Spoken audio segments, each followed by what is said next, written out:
South ఇండియాలోని అతి తక్కువ ధరలకి రత్నాలనందించే ఏకైక సంస్థ 6JVR.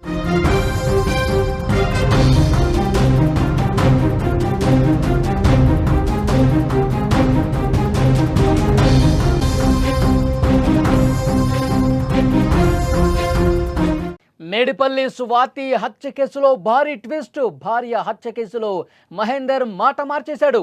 స్వాతే ఆత్మహత్య చేసుకుందని కొత్త నాటకం ఆడుతున్నాడు. భయంతోనే ముక్కలు చేశాను అంటూ చెప్తున్నాడు. నిందితుడి మాటలు పోలీసుల్ని నమ్మటంలే. కేసులో పోస్టుమార్టం రిపోర్టు కోసం ఎదురు చూపులు చూస్తూ ఉన్నారు. ఇప్పటికీ స్వాతి మిగిలిన శరీర భాగాలు దొరకలేదు. మేడిపల్లిలో సంచలనం సృష్టించిన భార్య హత్య కేసులో ఇప్పుడు కొత్తగా ఇంకొక ట్విస్ట్ బయటకు వస్తుంది. భార్యను హత్య చేసి ముక్కలుగా చేసి మూసీ నదిలో విసిరేసిన దుర్మార్గుడు మహేందర్ రెడ్డి తాజాగా పోలీసుల కస్టడీలో చెప్తున్న మాటలు ఆశ్చర్యపోయేలా ఉన్నాయి. తాను హత్య చేయలేదు, నేను చంపలేదు, ఆమె ఆత్మహత్య చేసుకుందని చెప్తూ ఇప్పుడు మాట మార్చిన పరిస్థితుంది. అందరినీ గందరగోళంలోకి పడేస్తున్నాడు. ఇష్టం వచ్చినట్టుగా మాటలు మార్చుతూ మహేందర్ రెడ్డి పోలీసులకు ఇదే విధంగా పొంతన లేకుండా సమాధానాలు చెప్తా ఉన్నాడు. తాను హత్య చేయలేదని, గొడవ పడిన తర్వాత ఆమె ఆత్మహత్య చేసుకుందని చెప్తున్నాడు. మృతదేహాన్ని ఇక ఏం చేయాలో తెలియక భయంతో చేతులు కాళ్ళు తలను కోసి మూసీ నదిలో పడేశాను అని చెప్పాడు.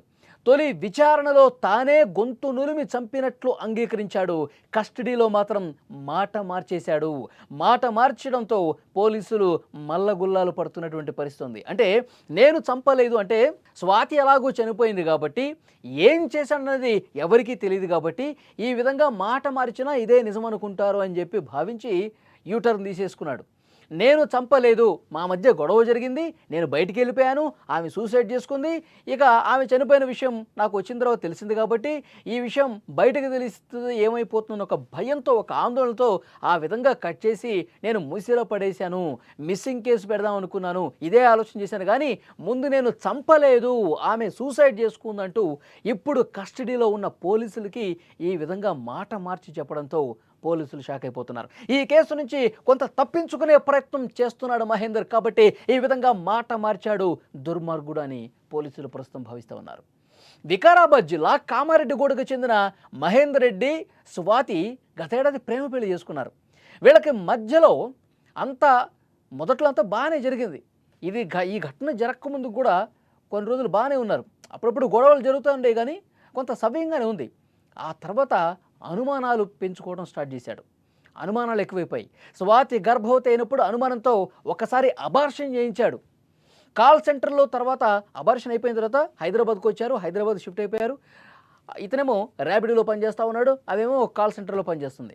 రెండోసారి గర్భం దాల్చడంతో అనుమానం ఇంకా పెంచుకున్నాడు. మరింత అనుమానంతో తనతో పాటు కుటుంబ పరువు తీసి మనశ్శాంతి లేకుండా చేస్తోంది అని చంపాలనుకున్నాడు. ఆమె ఏం చెప్పింది, మొదట నేను పుట్టింటికి వెళ్తాను, పుట్టింటికి వెళ్ళి అక్కడ నేను టెస్టులు చేయించుకుంటాను, ఒకసారి అబార్షన్ చేయించావు, దయచేసి ఇప్పుడు కూడా అలా చేయకొని కాళ్ళు పట్టుకుంటాను, నేను ఒకసారి పుట్టింటికి వెళ్తాను, నేను అక్కడ టెస్టులు కూడా చేయించుకొస్తాను, వినాయక చవితి పండుగ వస్తుంది కాబట్టి మా ఫ్యామిలీ మెంబర్స్తో కూడా నేను 2-3 రోజులు గడిపేసి వస్తాను అని చెప్పి రిక్వెస్ట్ చేసింది. దానికి వినలా మహేందర్ రెడ్డి. నువ్వు వద్దు, నేను చెప్పినట్టు నువ్వు ఇక్కడే ఉండు, ఇక్కడ టెస్టులు ఎంచుకో, నువ్వు వెళ్ళొద్దు, నీ కాల్ సెంటర్ జాబ్ కూడా నువ్వు మానేసేయి. ఈ విధంగా అనుమానం పెనుభూతం అయిపోయి తన ఇంట్లో వాళ్ళకి కలవనీయలేదు, ఎక్కడికి టెస్టులు చేయించుకోవడానికి పంపించలేదు, నువ్వు ఇంట్లోనే ఉండు, అడుగు బయట పెడితే చంపేస్తానని బెదిరించాడు. ఈ విధంగా తీవ్రమైనటువంటి గొడవలు జరిగినాయి. తర్వాత ఏం చేశాడంటే గొంతు పీసికి చంపేశాడు. మనకి అప్పుడు పోలీసులు ఇచ్చినటువంటి ఇన్ఫర్మేషన్ ఆధారంగా మేము చెప్తా ఉన్నాం. అదే సమయంలో గొంతు పిసికి ఊపిరాడకుండా చేసి చంపేసి ఆ తర్వాత బయటికి వెళ్ళి 130 రూపాయలకి ఒక హ్యాక్సా బ్లేడు కూడా కొని భార్య గొంతు మీద కోసి తల కట్ చేసినటువంటి పరిస్థితి ఉంది. ఆ తర్వాత శరీరాన్ని కూడా ముక్కలుగా చేసి ఆ ముక్కల్ని ఒక కవర్లో 2-3 బ్లాక్ కవర్స్ ముందే తెచ్చిపెట్టుకున్నాడు.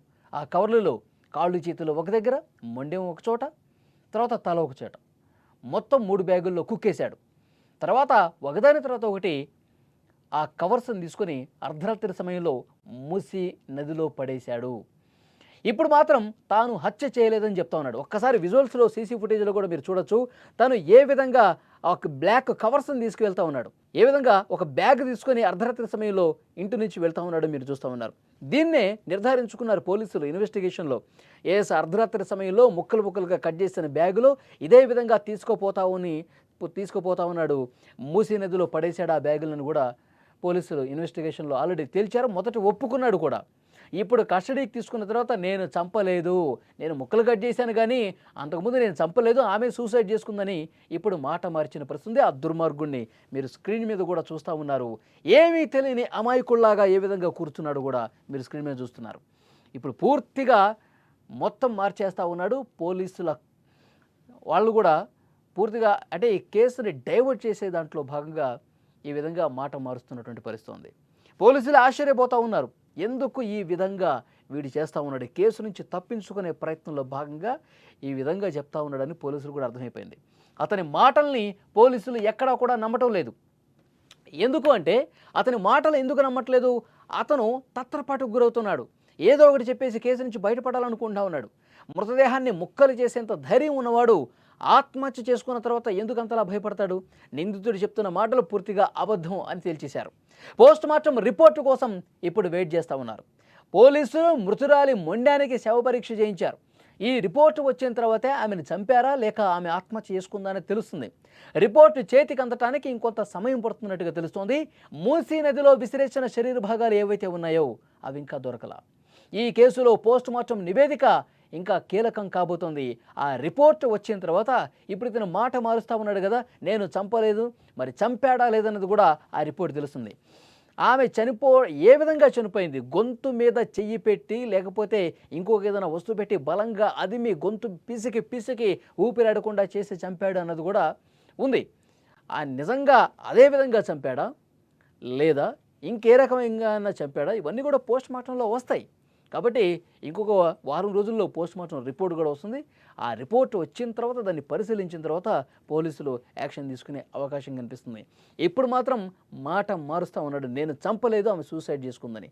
సో డెఫినెట్గా రిపోర్ట్లో బయటపడుతుంది. ఇంకా పోలీసులు తమదైన స్టైల్లో విచారిస్తే ఇంకొన్ని భయంకరమైనటువంటి వాస్తవాలు కూడా బయటకు వచ్చే అవకాశం ఉంది. పోలీసులు తమ స్టైల్లో ఇంకా క్వశ్చన్ చేయనట్టుగా కనిపిస్తోంది. అందుకే అబద్ధాలు చెప్తా ఉన్నాడు, మాట మారుస్తూ ఉన్నాడు.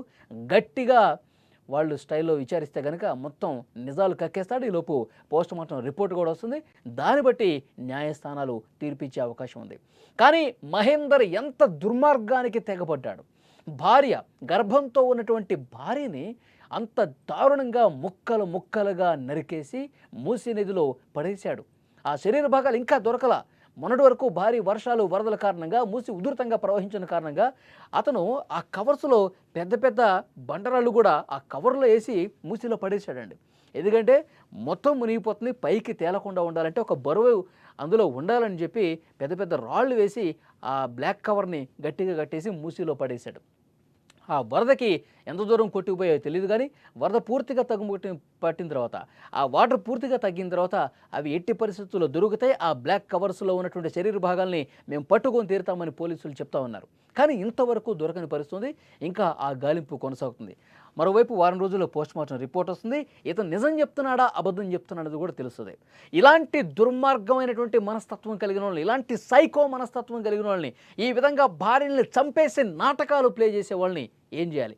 అనుమానం పెంచుకొని భార్యని చాలా కిరాతకంగా చంపినటువంటి ఈ సైకో వెధవని, దుర్మార్గుణ్ణి ఏం చేస్తే కరెక్ట్, ఏం చేస్తే వీడికి సరైన శిక్ష వేసినట్టు మీరేమనుకుంటున్నారో కామెంట్ రూపంలో తెలియజేయండి.